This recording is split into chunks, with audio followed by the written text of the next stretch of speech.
Hello，大家好。咁啊，今日咧好開心咧，係邀請到咧心足 Soul Touch 嘅負責人小飛嚟到我哋嘅頻道。咁咧今日我會邀請小飛咧，小飛咧本身嘅工作咧，佢係呢個心靈夜明師。小飛，不如你講下咩叫心靈夜明師咧？心靈夜明師咧，其實咧就係我一個我好想做到嘅效果啊，係啦，咁話明係心靈啦，咁即係我而家做緊身心靈嘅嘢啦。咁但係夜明係咩咧？其實我就覺得自己咧呢一份工作咧似係一盞嘅夜明燈，叫求助者啦。嚟揾我求助嘅時候咧，其實咧我就可以好似一盞夜明燈咁樣揾得我嘅求助者咧。通常佢哋都可能會喺一啲比較迷茫啦或者黑暗嘅時段，我就希望咧我可以成為呢一盞燈，咁然後咧照亮佢哋前面嘅路，去話俾佢哋聽咧，其實佢哋係有唔同嘅路，佢可以有選擇嘅，唔係淨係塞喺嗰個窿嗰度。OK。咁同一時間仲有咧，就係我希望咧，因為咧燈咧其實咧係一個溫暖嘅代表。咁我希望咧喺我同佢呢個叫做接觸嘅時候咧，我可以俾佢帶來一啲溫暖。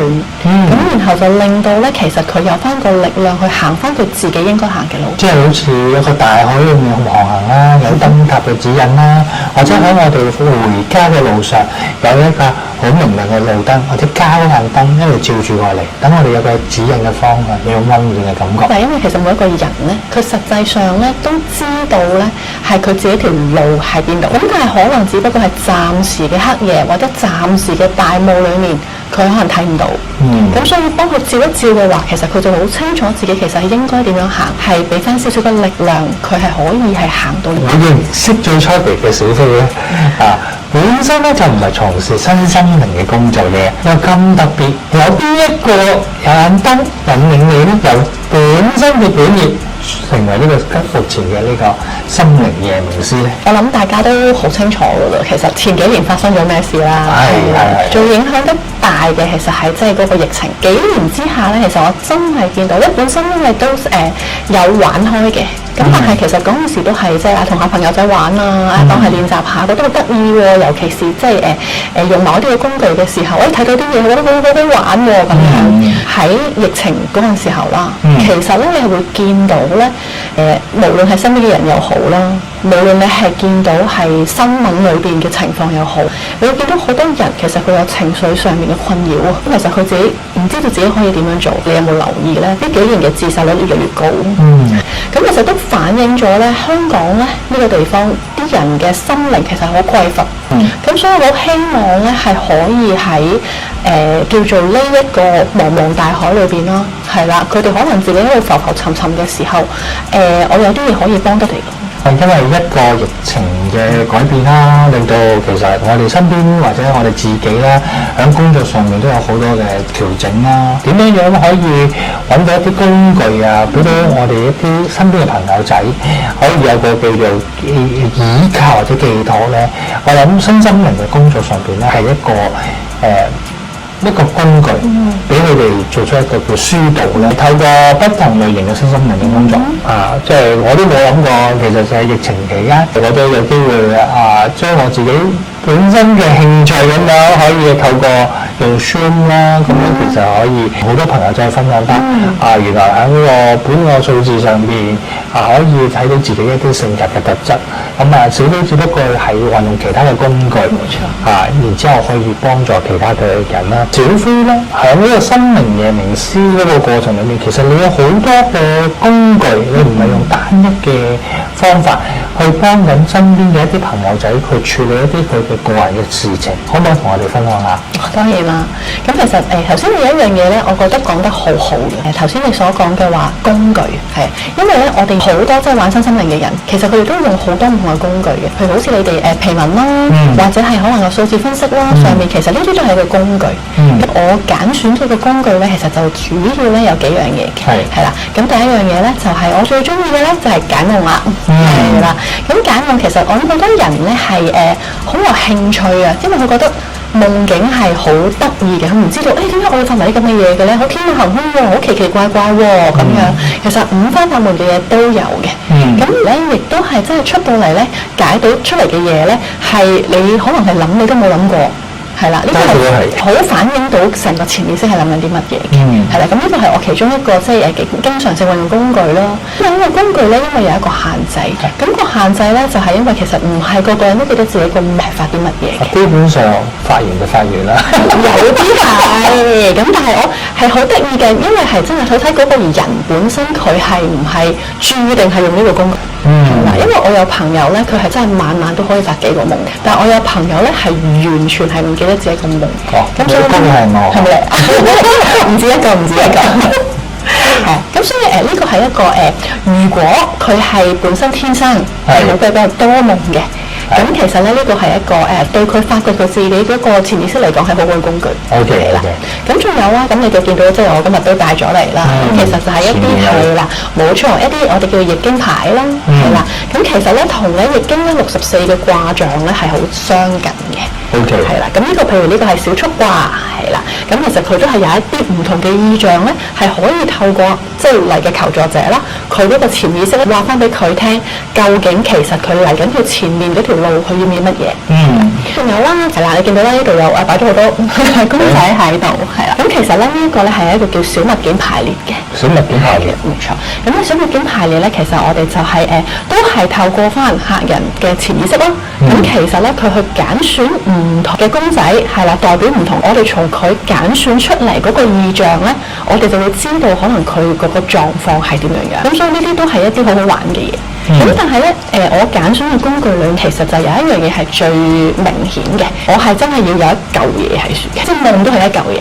點解咧？因為我中意揀選嘅嘢咧，就係俾佢可以親眼去摸到，係啦，即係我個牌裏邊，我有唔同嘅牌象睇得到嘅，好明顯嘅，你冇得抵賴，你冇雞走嘅。點解你要抽到呢張牌咧？一定有原因嘅。咁同埋呢啲公仔亦都係啦，即係你睇到唔同嘅公仔，佢着唔同嘅衫，可能有唔同嘅表情，其實都係佢潛意識咧去幫佢去選擇咗。咁所以我哋就會分析翻佢呢個潛意識，而話翻俾佢聽嘅時候咧，佢哋可以咧用佢哋嗰個visual 去接收。咁呢一個咧係對佢哋嚟講個衝擊咧，相對會比較大。相信因為每個人，我哋成日都有好多嘅一啲嘅培訓啦。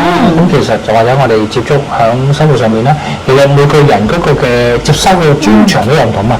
有啲人就可能喺嗰個視覺上面啦，有啲人就喺聲音上邊啦，有啲人就係喺一啲叫做想像力上邊咯。冇錯。咁而小飛都係透過用唔同嘅工具，無論係夢境啦，無論係易經牌啦，定係話小物件排列上邊咧，都係幫助緊身邊嘅朋友仔，可以俾佢叫做睇到一啲叫做實質或者捉摸到嗰個情況。係啦，同埋係我哋叫做嗰個 terms 咧叫呈現，將佢擺到去你面前啦，冇得再逃避啦。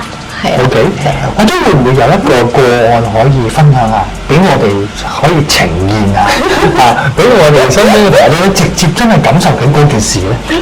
分享個比較得意嘅個案，係啦，我相信咧大家都應該幾想聽嘅。係解夢嗰個路上面啦，你知最令人難以啟齒嘅夢係咩？咩夢啊？男人係耳夢嘅啫，就係耳夢啦，唔係淨係男人嘅，女人都係耳夢嘅。耳夢咧係一種好令人難以啟齒嘅夢境嘅其中一樣嘢，但係咧佢可能反映嘅嘢係好重要嘅。係啊，冇錯。但嗰個夢嘅內容咧，其實係好令人尷尬。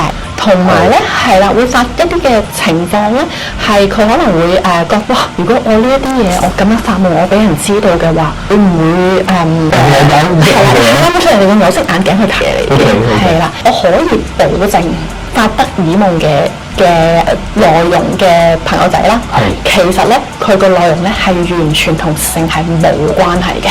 OK，咁我就分享一個咧，我覺得都幾特別嘅夢境俾大家聽下。係啦，最主要嘅咧，其實咧就係有某位嘅男性嘅求助者啦，佢就夢見咧佢幫另外一位男性求教，佢就成日都好擔心死啦，我係唔係有同性戀傾向啊？又或佢本身其實真係中意女性嘅喎，係啦。咁但係點解會發埋呢啲咁嘅夢啊？係啦，即係會唔會啲潛意識裏邊有啲乜嘢啊？咁透過喺我同佢嘅傾談裏面咧，其實咧我最後就分唔到呢個夢究竟想講咩出嚟。過程之後咧，最後得出嘅結論咧，其實咧佢呢一個嘅行為係代表佢嘅生活裏面咧，佢有嘢俾人逼緊一啲佢唔想做嘅嘢。喺你呢個反應上面就係呢一個動作係佢唔願意，係啦，冇錯。所以佢嘅生命裏邊，其實佢而家去做緊嘅，可能某啲嘅工作上邊係有一啲好令佢厭惡、好唔想做嘅嘢，而佢係被逼要去做。OK，所以就用呢一個嘅景象呈現出嚟。冇錯，呈現咗出嚟。咁然後跟住當我解釋俾佢聽嘅時候，咁其實佢就會去反思翻，我有冇第二條路可以行咧？其實你真係咁唔中意到去呢個地步喎，即係可能你知道香港人㗎啦，最緊要係咩？翻工嘛，係咪先？係啦，咁但係你做緊嗰份工，你係咪自己中意嘅？係啦，即係未必一定㗎嘛。咁而去到咩程度咧？去到咁樣嘅程度，你係唔係需要可能係時候考慮轉過你嘅工作環境咧？咁樣，咁呢個我就係喺佢個夢境裏邊將一啲啟示話咗俾佢聽之後，然後跟住佢就會再去反思，佢會唔會有另外一啲嘅路可以去行？呢個就係我講嘅夜明燈嘅意思啦。嗱，大家記住啊，係耳夢唔代表係衰嘢嘅，只不過係當中一個信息，俾你哋知道你可能係面對緊乜嗰啲嘅事情啫，啱唔啱啊？我要再重申係一定唔係衰嘢，同埋唔一定係成年有關嘅，基本上就冇關嘅。呢個係成年人頻道，大家都明啊！因為點解我要強調咧係一定係好嘢？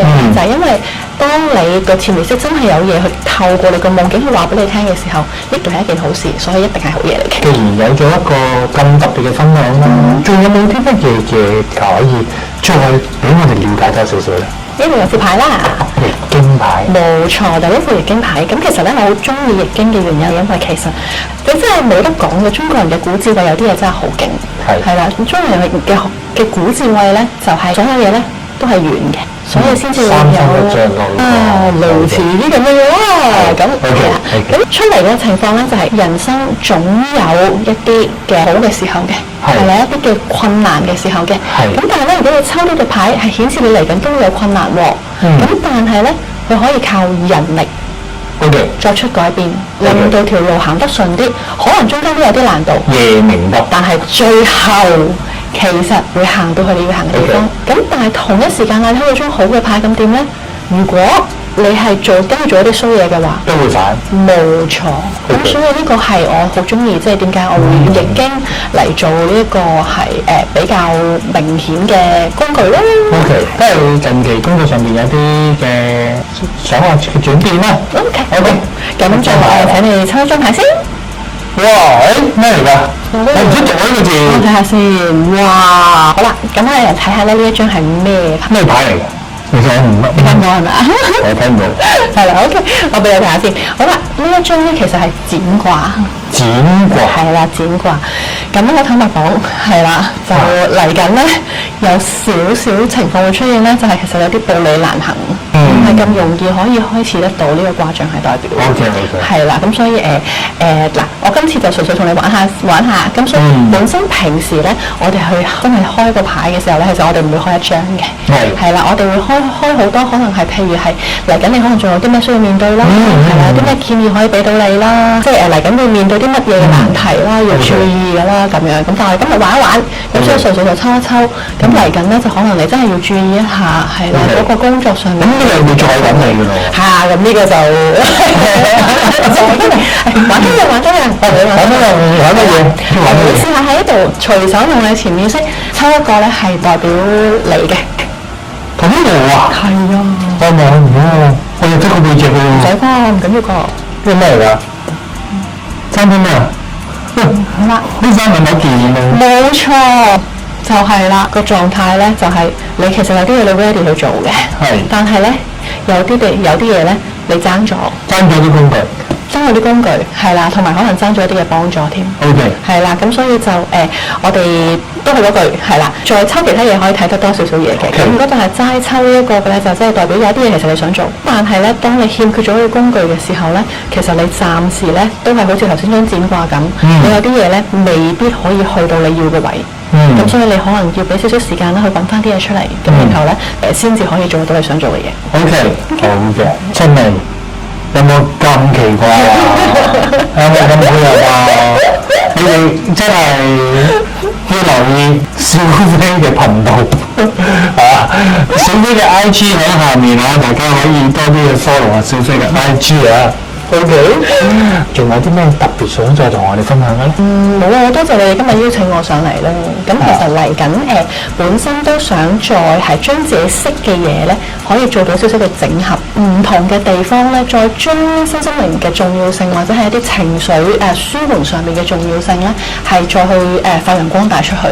咁就起碼咧，俾一啲有需要嘅人，佢真係知道第一樣嘢就係佢有方法去求助，佢有出路。咁同埋其實係有人陪住佢嘅。咁呢個係啦，我嚟緊想做嘅嘢。心靈夜明師嘅出現啊，必有其出嘅。嗱，咁啊，相信咧，大家咧頭先了解到小飛嘅工作啦，同埋小飛有咁多嘅小工具，係可以幫助大家啊！大家都可能對小飛好好奇，究竟小飛點解佢嘅性格係適合從小嘅心靈夜明師咧？我哋下一段片咧其實就可以同大家分享小飛的秘密啦。我都想知。好，下期見，拜拜。